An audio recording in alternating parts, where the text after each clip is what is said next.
อย่ามาผีอย่ามาผีเอาอย่ามาผีกันยังมาอย่ามาผียืดเอามือสบายดียินดีต้อนรับเข้าสู่ช่องตังเฟลลี่มื้อนี้จะออฟโบแมนรายการใน ASMR แต่อยู่ในช่วงเฮ็ดอย่างดีออฟมาทั้งทีงานจะบ่ธรรมดาออกนอกสถานที่แบบนี้มันจะต้องมีแนวม่วนๆมื้อนี้อยู่ในงานหับน้องของภาคคณิตศาสตร์เป็นจังได๋ม่วนบ่มายังบ่ได้ลิ้นเป็นจังได๋รู้สึกจังได๋ในการลิ้นตังมื้อนี้งานยังบ่ได้เริ่มสุดยอดเลยปีนี้ถือว่าแบบได้รับการต้อนรับเป็นอย่างดีแล้วกิจกรรมนี้เกิดขึ้นได้โดยการความสามัคคีของแต่ละคนเดี๋ยวออฟจะขึ้นไปทางเทิงไปเก็บภาพบรรยากาศทุกคนมารวมในภาคคณิตศาสตร์ที่เป็นยังไงขึ้นมาแล้วเนาะชั้น2อยู่ชั้น2นี้เขาจะมีการจัดแถวแล้วก็แรนดอมสีเพราะว่าผู้ใดได้สีใดกับยูทีมนั้นจะได้ไม่ใหญ่เขาไม่ไงมื้อนี้เปรี้ยวหลายมื้อนี้มีความเปรี้ยวระดับ10ไปถึงกินโตแม่แล้วแบบว่าเอารุ่นน้องนะมาเล่นแถวแล้วก็มีการแรนดอมสีที่แนะนำไปเมื่อกี้นี้ใครถือสีใดยูตัวใดเมนยูตัวนั้นแล้วมาเล่นกิจกรรมร่วมกันเบิ่งบรรดาผู้คน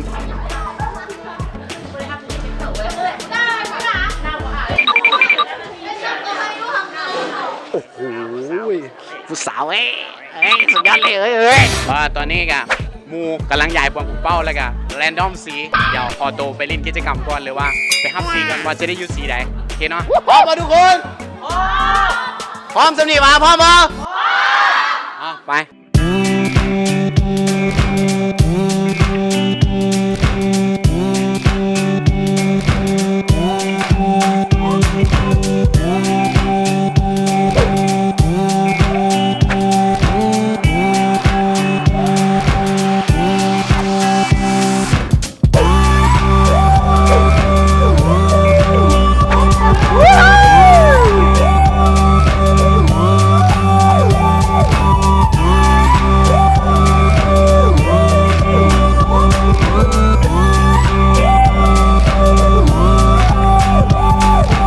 หลังจากที่ย้ายสีแล้วแรนดอมทีมเรียบร้อยวันนี้กระจัดหัวหน้าทีมหลังจากจัดหัวหน้าทีมแล้วได้เป็นหัวหน้าทีมสีเหลืองขอเสียงสีเหลืองเนี่ยขอเสียงไทยอย่างแม่เพราะโอ้โห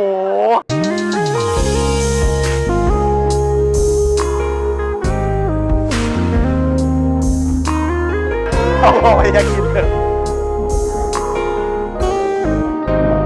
ได้เป็นหัวหน้าทีมอันนี้เป็นลูกทีมสีเหลืองเดี๋ยวเขาจะตัดไปที่ลุมเลยเนาะลงไปลุมเลยตอนเป็นทีมเลยกลุ่มที่ออฟยูนี่เป็นกลุ่มปี3ของรุ่นอ้ายแกนน้ำหรือหัวหน้าทีมแต่แถวหน้าบรรดารุ่นน้องปี1ปี2บ่มีข่าวมื้อนี้มีข่าวมีการชุบแป้ง Have you ever felt Are you listening? Damn.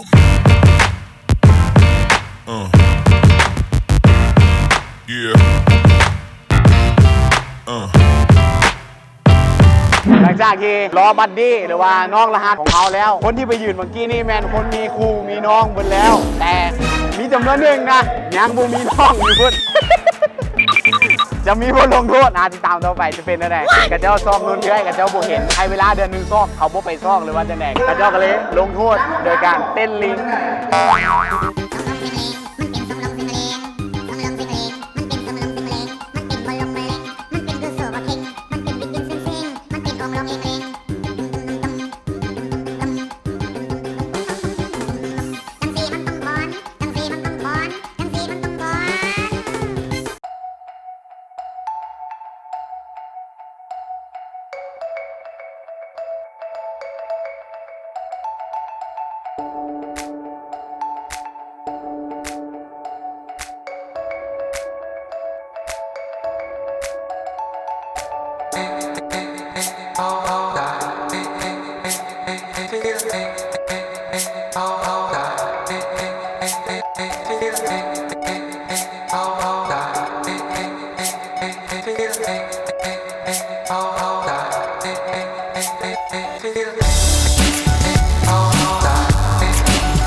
You can't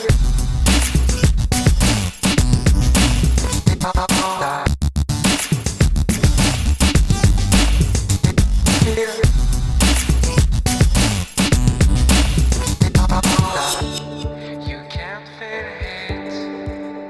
today. You can't feel how much time I waste. You can't feel it. เกมนี้เป็นเกมกู้ระเบิด มันจะมี5คนเนาะมัดแซวมัดบ่ได้มัดบ่ได้มัดบ่ได้มัดบ่ได้เนื่องจากขนาดของแอลยาวเกินไปแล้วลิ้นบ่ได้นี่เป็นลูกทีมของออฟเบิ่งหน้าไหมทุกคนขอเสียงแดดสีเหลืองนี่มันต้องนี่ เอาตอนนี้การแข่งขันก็จะได้เริ่มต้นขึ้นแล้วเนาะโดยทีมของออฟจะมีโค้ชเสื้อแดงเอ้ยทำน้อยยืนอยู่นี่เนาะเป็นคนเฝ้าให้เนาะจะได้เวลาเริ่มกันแล้วเนาะเอาไปแล้วเนาะเอาเริ่มไปแล้วเราทีมออฟเห็นแล้วตอนนี้เทรนมาย่างดีเพิ่นว่าไปแล้วอุ้ยสวยพี่สวยลุกขึ้นเอาฟังนั่นไปแล้วโอ้ยไปแล้วแม่ทีมออฟก็น้อยหน้าเล่นต้องไปเอ้าตามมาตีตอนนี้ตามมาตีเขาต้องได้เอาตุกน้ำไปวางไว้หันเนาะเพราะว่าไผ่วางนี่ก่อนจะเป็นผู้ชนะทีมนั้นบอได้นะตุกน้ำลงเอามาทีมนี้ต่อเฮ้ยมึงมาพี่เอามือจับแล้วทีมออฟมีการเฮ็ดผิดก็กติกาหน่อยนึงเนาะเอามือจับเนาะเอาทีมนั้นแล่นไปแล้วเฮ็ดตุกน้ำตกได้ไปเริ่มต้นใหม่เนาะเอาทีมออฟมีการเฮ็ดผิดกติกาแต่กันยังบ่น้อยหน้าขึ้นไปนึงอย่ามาผีเอาอย่ามาผีกันยังมาผีเอาทีนั้นทีนี้ออฟทีมออฟ1 2เอายืดเอามือเอาได้ละเอาหามเลยได้แล้วทีมออฟเป็นคนสนับไปแล้วดิออฟมาเต้นแดบโซนหน่อยนึงอ่ะทีมนั้นทีมต่อไปเป็นคนที่2ทีมต่อไปเป็นคนที่2เนาะเอาทีมนี้ทีมที่3เนาะแกมีการเฮ็ดปิดกติกาเนาะมือบ่ขัดหลังเนาะมือปล่อยเนาะโอ้โหเมื่อกี้นี้4ของออฟเนี่ยแบบเทรนยังดีนะได้ไปแล้ว5คะแนนเนาะนำไปแล้วทีมสีเหลืองโอเคเป็นยังไงติดตามกันต่อไปเอามาเนาะเราจะมาเบิ่งกันที่รอบต่อมาเนาะก็คือมีทีมใหม่เนาะซึ่งทีมไหนเป็นทีมไหนเนาะทีมออฟกับทีมไหนกับโบเนาะเขาจะมาพากตามที่เขาได้พากเนี่ยนะวะพากแบบมั่วๆซั่วกันไปเนาะเอาเนาะทีมนี้ก็ได้มีการเทสเนาะด้วยเด็กหนุ่มเนาะไว้ใส่เนาะพี่เสดิร์ดเนาะมีผ้าคาดหัวพี่เสดิร์ดมาเนาะมาเป็นโค้ชทีมนี้เนาะทีมนั้นไปแล้วโอ้ยทีมนั้นแลนไปแล้วยองย่อโอ้โหมีสิทธิ์ตรงน้ำคือจะตกนะผมมันหนีบเส้นไปปลายนึงเนาะโอ้ยทีมนั้นไปก่อนวาละไปเริ่มต้นใหม่เอาทีมนี้ทีมสุดท้ายได้ไปแล้วเนาะที่1เนาะทีมที่2เขาเอาเป็นทีมโอ้เรียบร้อยที่1กับที่2เนาะต่อมากับซิแมนการลงโทษหัวหน้าทีมเนาะพาให้ลูกทีมนั้นได้เสียไปเนาะด้วยการเต้นมั่วซั่วเต้นยั่วเต้นอย่างกับเต้นไปเถอะอ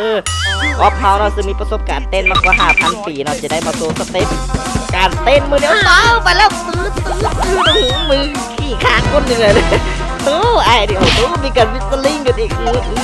แรงมีต่อได้บอกเสียดายไอ้ดิถึงหน้าจะเมาแต่เขาเฮ็ดคือเมาได้เอามาเฮ็ดแล้วถึงจะตุ้ยสั้นแต่ว่าแห้งดันบ่เคยน้อยหน้าไปออกเขามาแหงไอ้นั่นลูกไปนอนโอ้โตตาลีซ่าในตำนานไอ้นี่2เจ้าบ้าแน่นอน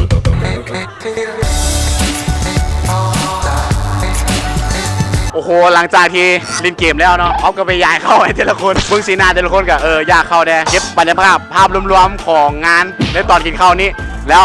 ขออนุญาตพาตังครับออฟไปกินข้าวกันเด้อเก็บภาพรวมเลย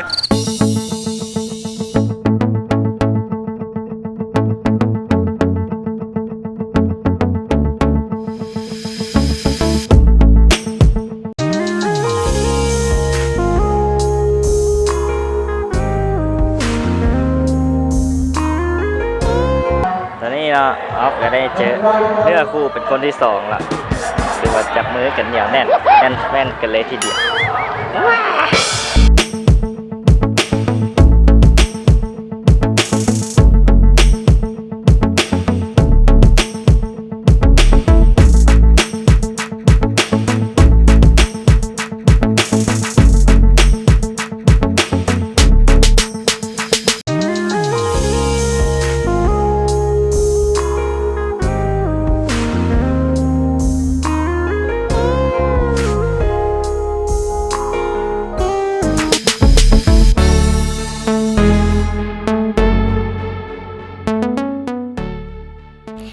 นี่ก็ได้เวลากินข้าวก่อนเนาะมันญาติเข้าไปแล้วครับเนาะทางหลังไอ้ก็จะมาอิ่มให้หน่อยแต่งอบไว้เอาไว้นี่อย่างวะเบิ่งอีหยังว่าคนสิกินข้าวเอางอบทำไงวะกินบอกกูก็กินได้กันงอบงอบงอบ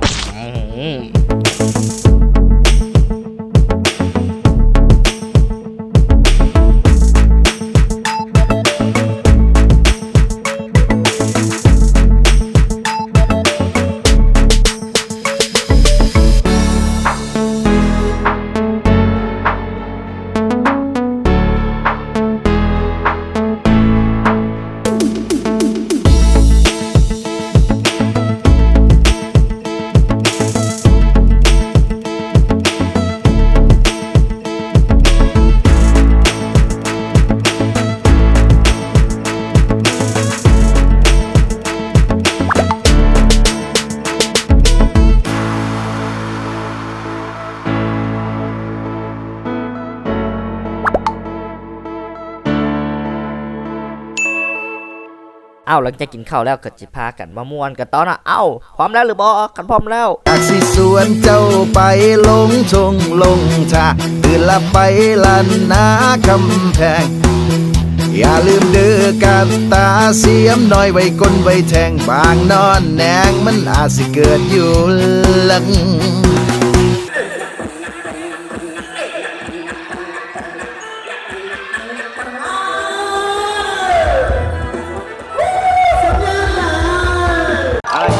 ผักแล้วกินข้าวสวยแล้วเนาะอันนี้มันเกม Nope. เกมหลังจากพักเที่ยงว่าเขาเนาะโอ้ยนะคือว่านุ่งสลิปเปลี่ยนกันเนาะแบบใครนุ่งสลิปไปภาคคนแล้วก็แลนมาภาคพี่แล้วก็เปลี่ยนคนแล้วก็เปลี่ยนมานี่สินะเปลี่ยนกันไปมาจนครบเห็นไว้ได้ก่อนแล้วคนนั้นจะชนะประมาณนี้ถ้าเบิ้งน้องกันเลยว่าจะเป็นไงขอบใจตังเฟรนลี่เนาะที่จัดกล้องนี่มาให้นะเอามาเริ่มกันเลยเนาะว่าจะเป็นเริ่มแล้วกับสาวเสื้อขาวนึงกำลังนุ่งโอ้โหสาวเสื้อดำนุ่งไว้เนี่ยไปแล้วโอ้โหสปีดไปเลยตุ๊ดโอ้ผู้หญิงนุ่งสลิปสีแดงกับตลกเดี๋ยวต่อไงดิแหงกากเลยตลกอีกโอ้นุ่งจำอีกครั้งเกิดเอามาเปลี่ยนเป็นสาวคนนี้อุ้ยตุ๊ดไปแล้วแม่เอามัดผ้าเนี่ยอย่าลืมวัดโตไปแล้วโอ้ยแลนไว้เนี่ยดีปืนไว้ก็นะวันโอ้ยเอาสปีดแล้วเราตอนนี้สปีดคูณ2มันสาวจะได้ว่าแลนเว้ยตุ้ยเอามาแล้วนี่เอานี่ไปแล้วไม่แง่ไปยี่ได้หนึ่งเนาะไปกันแล้วนะตู้มีคนแลนนำอีกบาพี่เสด็จเขามาแลนนำอย่างเมื่อกี้ไปแล้วหมดนี่ถ้านัดอยู่เรื่องใส่สลิปนี่แกเข้าประจำแต่ยังน้อยอาบน้ำมันก็ได้ปังเนี่ยเสือฟ้ากับบอลยอมน้อยหน้าเนาะเสียงตู้มานับกันแล้วสองดึงไอ้นิดนึงกันไปต่อแกบูเอาไว้ไม่ทำนั้นแล้วเบาจะก็แมวเล่นโคตรไวเลยไอ้ดิเอายิงเหลือผู้สุดท้ายเอายิงเหลือไปเอาแง่ปล่อยทุ่งงี้อัพกระเจ้าไหนมาเสตีเอาวะมันเตะคอมันจะเหยียบโบได้เหยียบโบถึงโอ้แทงมาเนาะเกมต่อไปมันเป็นเกมเหยียบปุ่งเป้าเนาะเพื่อเหยียบทีมใดที่มาเหยียบปุ่งเป้าได้แตกเบิร์ดก่อนกับซิซานะไปมาซ่านเอาออฟเฮาเลยทีมสีเดียวเอาต้องไผ่มาลิ้วไวแบบนี้ภาคบอลทันให้ปุ๊บโอ้โหเอาสุรมุนวุ่นวายเนาะนึกว่าเฮ็ดอย่างดองอยู่จักไปจังไดครับพี่เบิ่งดูบุตู้เอ้ยนี่โอ้ตู้ไรเหยียบกันลิเอาเอ้ยนี่สลาดเว้ยเฮ้ยยืนอยู่คนเดียวเว้ยเอาดังนี่เป็นยังไงกระดองโอ้ยผู้ใดเดียวเอาไม่หอมสี2ไปออฟเขายังอยู่ได้เว้ยออฟมาผู้สาวจะเหยียบถึง เอาเอ้ยนั่นแหละเอาเขาเหยียบออฟโอ้ยเอาพวกเราเหยียบประตูตัวใหญ่ได้เปรียบเว้ยตัวใหญ่ได้เปรียบมาเอาบาวเกือบแดงเลยนะโอ้ตู้โอ้ยองย่อนะมันเจ็บกี่เอาฮอบ3ไหมอีกประตูคนเหลือหน่อยลงเนาะฮอบที่3เอาเอ้ยนี่เหยียบบูถือครับอุ้ยต้องแลนแบบโดนโยกต้องไอ้นี่มาโอ้ยเอ้ยดีหลบได้อีกนี่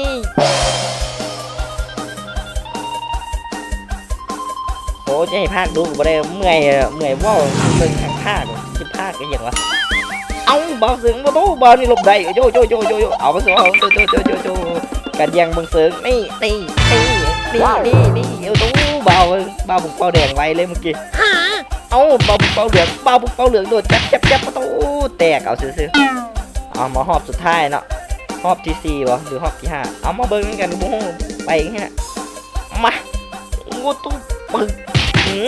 โอ้โหเหยียบหรือยันวะฮะนี่โบแดงเลยไอ้โอ้โหดูตายแล้วโอ้ยโอ้สาวเกิดม่วงผมก็ม่วงครับโอ้ตามเอ็ดต้องไปต้องมานี่เอาบานี่เราได้เหยียบปึ๊กบอลถือหาปึ๊กอุ้ยระวังเหยียบติ่งกันโอ้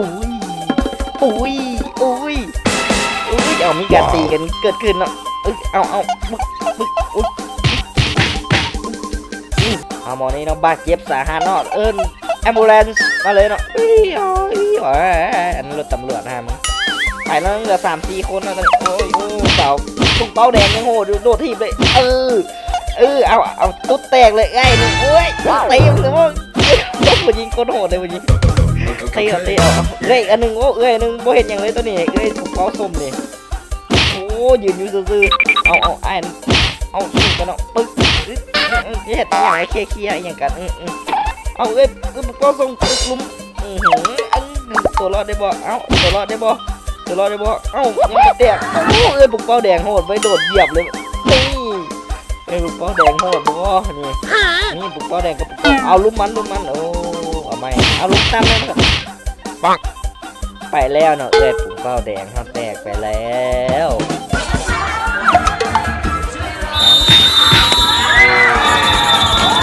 มันอยู่จนมาได้ทีนึงเนี่ยโคตรโหดเลยไงพักส้มสิ่งที่น่าสนใจกับสักคู่ โดยขอบใจ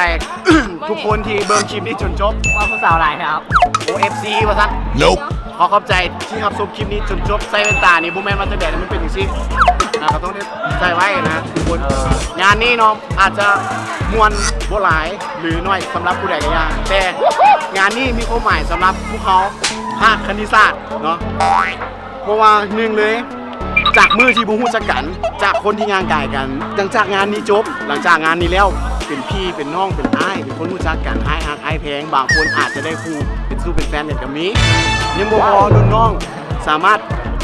ปรับตัวและก็ได้คำปรึกษาจากรุ่นเรื่อยอ้ายก็สามารถอาศัยรุ่นน้องโดยการเฮ็ดแบบสอบถามอ้างอิงคนปี4และต่างๆและก็ขอขอบใจแท้ๆเลยในการทำคลิปนี้จนจบและขอบใจทุกไลค์ทุกแชร์ทุก Subscribe เนาะขอบใจมื้อนี้พอสำนี้เสียงมีเท่านี้บ๊ายบาย ตบมือตบเก เก็บปีนี้อ่ะมัน